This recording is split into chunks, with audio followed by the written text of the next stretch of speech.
সূরা মাইদার 51 নম্বর আয়াতে আল্লাহ রাব্বুল আলামিন বলেন, ইয়া আইয়ুহাল্লাযীনা আমানু, হে ঈমানদারগণ, লা তাত্তাখিযুল ইয়াহুদা ওয়ান নাসারা আউলিয়া মিন বা'দুহুম আউলিয়া ও বা'দিন। হে ঈমানদারগণ, লা তাত্তাখিযুল ইয়াহুদা ওয়ান নাসারা, তোমরা ইহুদি এবং নাসারাদেরকে গ্রহণ করো না আউলিয়া, তোমাদের অভিভাবক হিসেবে, তোমাদের বন্ধু হিসেবে। বা'দুহুম আউলিয়া ও বা'দিন, তারা পরস্পরের বন্ধু, তারা পরস্পরের অভিভাবক, কিন্তু তোমরা মুসলমান হয়ে, মুমিন হয়ে ইহুদি নাসারাদেরকে তোমাদের অভিভাবক, তোমাদের বন্ধু হিসেবে গ্রহণ করো না, খবরদার। ওমাইয়া তাওয়াল্লাহুম মিনকুম ফাইন্নাহু মিনহুম, আল্লাহ বলছেন যে যদি এরপরও আমার এই আদেশ নিষেধের পরেও যদি কেউ তাদের কাছে যায়, তাদের মধ্যে ঢুকে যায়, ফাইন্নাহু মিনহুম, তাহলে সেও তাদের মধ্যেই। হাসরটা হবে তার সাথে, যার সাথে যার মুহাব্বত, তার সাথে তার কিয়ামত হবে। এটা হাদিসের কথা, যে যাকে ভালোবাসে দুনিয়াতে তার সাথেই হাসর হবে। তা আপনি যদি কোনো অমুসলিমকে ভালোবেসে তার ধর্মীয় উৎসবে যান, তাকে অভিভাবক হিসেবে, বন্ধু হিসেবে গ্রহণ করে তার ধর্মীয় অনুষ্ঠানে যান, আল্লাহ রাব্বুল আলামিন বলছেন তাহলে সেও ওই ইহুদি নাসারাদের অন্তর্ভুক্ত হয়ে গেল। এরপর আল্লাহ রাব্বুল আলামিন বলছেন, ইন্নাল্লাহা লা ইয়াহদিল কওমাজ জালিমিন, আর এই জালিম সম্প্রদায়কে আল্লাহ কখনো হেদায়েত প্রদান করেন না। যে ব্যক্তি মুসলমান হলো, আল্লাহর এত বড় নিয়ামত পেলো, ইসলাম পেলো, এটা দিল কে? আমি যে মুসলমান হিসেবে জন্মগ্রহণ করছি, মুসলমান পরিবারে আসছি, এই সুযোগটা করে দিয়েছেন কে? আমি হিন্দু পরিবারে জন্ম হইতে পারতো না, আমার খ্রিস্টান পরিবারে আমার জন্ম হইতে পারতো না? পারতো। কিন্তু আল্লাহ রাব্বুল আলামিন দয়া করে ভালোবেসে আমাকে মুসলমান পরিবারে জন্ম দিয়ে নিয়ামত দিয়েছেন। এরপরও যে ব্যক্তি নিজের প্রতি জুলুম করে ওই সমস্ত অনুষ্ঠানে যাবে, আল্লাহ বলছেন ইন্নাল্লাহা লা ইয়াহদিল কওমাজ জালিমিন, আল্লাহ এই জালিমদেরকে কখনো হেদায়েত প্রদর্শন করবেন না। সূরা নিসার 139 নম্বর আয়াতে আসছে, আমরা যে যারা অনুষ্ঠানে যাই, আগে একটা সময় মানুষ মূর্খ ছিল, ইলম কালাম ছিল না, এখন তো ওয়াজ নসিহত প্রত্যেকটা প্রায় ঘরে ঘরেই হয়। এখন প্রত্যেকটা ঘরে ঘরে ইউটিউব আছে, গুগল আছে, প্রত্যেকটা ঘরে মানুষ ওয়াজ শুনে।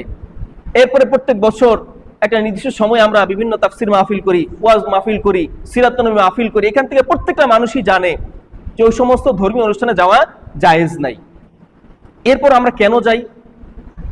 কিছু কিছু আলেম ওলামা, কিছু না, এই যে সরকার পতনের পরে আমরা দেখলাম বেশ অনেক সংখ্যক আলেম ওলামারা, পোশাকধারী আলেম ওলামারা এইসব অমুসলিমদের ধর্মীয় অনুষ্ঠানে যায়, উপভোগ করে। সেদিন দেখলাম একজন বলতেছে, আলহামদুলিল্লাহ, এমন একটা অনুষ্ঠানে আমাদেরকে আল্লাহ আসার সুযোগ করে দিয়েছেন, এই জন্য আল্লাহ শুকরিয়া আদায় করি, আলহামদুলিল্লাহ। নাউজুবিল্লাহ বলবেন না? চিন্তা করতে পারছেন? আল্লাহ লানাতের মধ্যে গেছে, শিরকের কাজে গেছে, গিয়ে বলতেছে যে আল্লাহ আমাদেরকে এখানে আসার সুযোগ করে দিয়েছেন, আল্লাহ, সে আল্লাহর প্রশংসা করছে, আলহামদুলিল্লাহ। নাউজুবিল্লাহ। কোন মুসলমান ওই লোকের ঈমান আছে কিনা আমি জানি না, আল্লাহ মাফ করুন, আল্লাহ তাকে হেদায়েত দান করুন। এমন কথা কোন মানুষ বলতে পারে? পূজায় যাইতে পারছে এই জন্য আল্লাহ শুকরিয়া আদায় করতেছে। যখন কোন ইলমে দিন তার জানা নাই, দিন ইলম শিক্ষা করে নাই, এই মানুষটাকে যখন আমি ইসলামী দলের প্রধান বানিয়ে দেবো, ইসলামী দলের নেতৃত্বে নিয়ে যাব, এই মানুষটার থেকে এই আচরণই প্রাপ্য। এটা অবাক হওয়ার কিছু নাই। তার ইলমে দিন নাই, নাহু শরীফের জ্ঞান নাই, তাফসীরের জ্ঞান নাই, হাদিসের জ্ঞান নাই, ইসলামের ইতিহাসের জ্ঞান নাই, বালাগাত মান্তিকের জ্ঞান নাই, সাহাবা ইকরামদের চরিত্র সম্পর্কে যার ধারণা নাই, সেই মানুষটা যদি ইসলামী দলের প্রধান হয়, সেই ইসলাম আর ইসলাম বুঝবে কিছু? এই মানুষটা নেতা হলে এই কাজই তার দ্বারা হবে। আল্লাহ আমাদেরকে হেফাজত করুন, সকলে বলি আমিন। আল্লাহ বলছেন এই যে তারা কেন যায়, মুসলমান হয়েও, আলেম হয়েও তারা কেন পূজায় যায়, সবকিছু জানার পরেও কেন যায়? আমার মনে হচ্ছে আয়াতটা পড়ার পরে মনে হচ্ছিল আয়াতটার জন্য এই আজকের প্রেক্ষাপটের জন্যই নাজিল হয়েছে। আল্লাহ বলতেছেন আল্লাযীনা ইয়াত্তাখিযুনাল কাফিরিনা আউলিয়া মিন দুনিল মুমিনিন, যারা মুমিনদেরকে বাদ দিয়ে কাফিরদেরকে নিজের বন্ধু হিসেবে গ্রহণ করলো, আয়াবতাগুনা ইনদাহুমুল ইজ্জাহ, তারা কি ওদের কাছে ক্ষমতা চায়?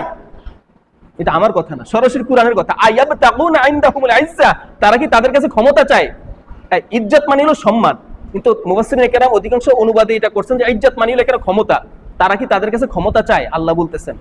আমার এই আয়াতটা পরেই মনে হচ্ছিল যে এই আয়াতটা আজকের এই এখনকার প্রেক্ষাপটের জন্যই নাজিল হয়েছে। এই যে যারা ওই পূজায় যায়, তারা কি জন্য যায়? কোন আলেম, কোন মুসলমান, কোন ইলমে দ্বীনের যার মধ্যে ন্যূনতম জ্ঞান আছে, সে শিরকের কাজে যাইতে পারে? পারে না। অমুসলিম যাইতে পারে, যার ইলমে দ্বীন সম্পর্কে ধারণা নাই, যে আজকের এই ওয়াজটা শুনে নাই, এই ধরনের ওয়াজ কখনো শুনে নাই, সে যাইতে পারে, কারণ তার ধারণা নাই এটা কত বড় পাপ। কিন্তু যে জানে, যে আলেম, যে আলেমের সাথে থাকছে, চলছে, সেই মানুষটা কি কাজে যাইতে পারে?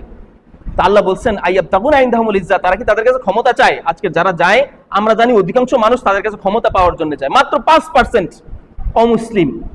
আপনি তাদের সাথে ভালো আচরণ করেন, তাদের খোঁজ খবর নেন, প্রতিবেশী হিসাবে তাদেরকে দান সদকা করেন, তাদের উপকার করেন, তাদের প্রতি ভালো আচরণ করেন, ন্যায় বিচার করেন, এটাতে ইসলাম বাধা দেয়, ইসলাম উৎসাহিত করে। কিন্তু যেই কাজটা ইসলাম হারাম করছে আপনি সেই কাজটা করতেছেন দুনিয়ার ভোট পাওয়ার জন্য, দুনিয়ার ক্ষমতা পাওয়ার জন্য, আবার বলতেছেন এটা ইসলামের জন্য করতেছে। নাউজুবিল্লাহ।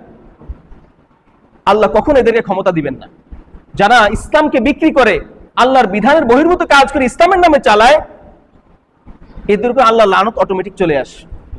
এদেরকে আল্লাহ কখনো দুনিয়ার ইজ্জত দিবেন। আল্লাহ বলছেন আইয়াব তাকুনা ইনদাহুল ইজ্জাত, ঠাট্টা করে বলছেন তারা কি তাদের কাছে ক্ষমতা চায়? ক্ষমতা তো আমার কাছে। আল্লাহ এরপরে অংশ বলছেন ফাইনাল ইজ্জাতা লিল্লাহি জামিআ, সমস্ত ক্ষমতা তো আল্লাহর জন্য। সমস্ত ক্ষমতার মালিক কে? ক্ষমতা দেন কে? ফেরাউনকে ক্ষমতা দিছিলেন না, পৃথিবী ব্যাপী ক্ষমতা দিচ্ছেন। কেড়ে নিছেন কে? আল্লাহ। ক্ষমতা দেনও আল্লাহ, ক্ষমতা কেড়েও নেন আল্লাহ। তুইজ্জু মান তাশা ওয়া তুযিল্লু মান তাশা, তিনি যাকে ইচ্ছা সম্মানিত করেন, যাকে ইচ্ছা অপমানিত করেন। আবার যাকে ইচ্ছা ক্ষমতা দেন, আবার যাকে ইচ্ছা ক্ষমতা থেকে কেড়ে নেন। আল্লাহ রাব্বুল আলামিন এই কাজ থেকে, এই শিরকি মতবাদ থেকে, এই কুফরি কাজ থেকে আমাদেরকে, আমাদের উম্মাহকে, মুসলিম উম্মাহকে, বাংলাদেশের মুসলমান থেকে হেফাজত করুন। সকলে বলি আমিন।